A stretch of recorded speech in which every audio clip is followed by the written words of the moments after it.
ইতালির ভেনিসকে বলা হয় ইউরোপের সবচেয়ে রোমান্টিক শহর।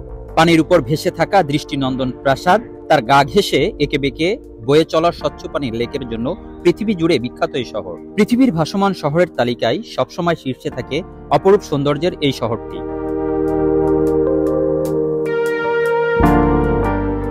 ভেনিস শহরের মতো নান্দনিক শহর খুঁজে পাওয়া দুষ্কর। পুরো শহরের বুক জুড়ে থাকা পানিতে প্রাসাদের প্রতিচ্ছবি আর আকাশের মেঘগুলো লেকের পানিতে যেন মেতে ওঠে। তাই সারা পৃথিবীর পর্যটকদের কাছে প্রিয় শহর হিসেবে পরিচিত ভেনিস। ইতালির উত্তর পূর্ব ভেনেতো এলাকায় অবস্থিত এই শহরটি। এর উচ্চতা 2 মিটার 7 ফুট। স্থলভাগের চেয়ে জলভাগের পরিমাণ অনেক বেশি। তাই ভেনিসের সৌন্দর্য শুধু জলপথে। এই সৌন্দর্য উপভোগ করতে সারা বছরই পর্যটকরা ছুটে আসে এখানে। My name is Federico and my wife Lara. We are from Argentina and we enjoy this time in Venice. This is a beautiful city. I'm feeling very well now today, especially now because the sunshine is a nice place, many views. I'm really happy in stay here.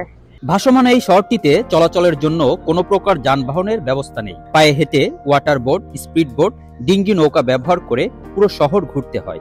ভাসমান এই শহরকে ঘিরে গড়ে উঠেছে হাজার হাজার পর্যটক কেন্দ্রিক ব্যবসা প্রতিষ্ঠান, যেখানে ইতালিয়ানদের পরে বাংলাদেশিদের অবস্থান সবচেয়ে বেশি। শুধু গ্রীষ্মে নয়, শীতেও পর্যটকদের ভিড়ে মুখরিত থাকে সারা শহর। আমাদের বাংলাদেশি কমিউনিটি অনেকেই এখন ব্যবসা জড়াচ্ছে, কেউ আলুর ব্যবসা করতেছে, কেউ বারের ব্যবসা, কেউ দোকানপাট, আলিমেন্টারি, সবকিছু মিলাই দিলে বাঙালিরা ইতালিতে মান সম্মান নিয়ে অনেক ভালো অবস্থানে আছে। শীতকালে আমাদের বেচাকেনা একটু কমে যায়, যেহেতু শীতে বিভিন্ন, কিন্তু গরমে অনেক কাস্টমার থাকে।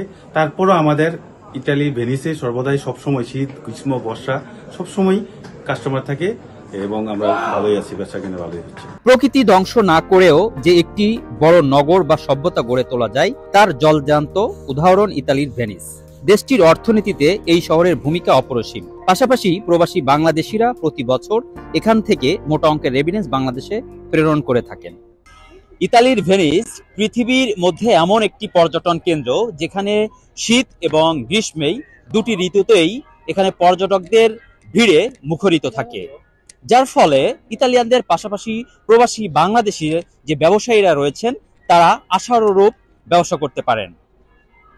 আর এই ব্যবসার অর্থ দিয়েই এখানে তারা সুন্দরভাবে বসবাস করতে পারছেন এবং বাংলাদেশে বৈধভাবে রেভিডেন্স পাঠাতে পারছেন। আসলামুজ্জামান, RTV, ইতালি।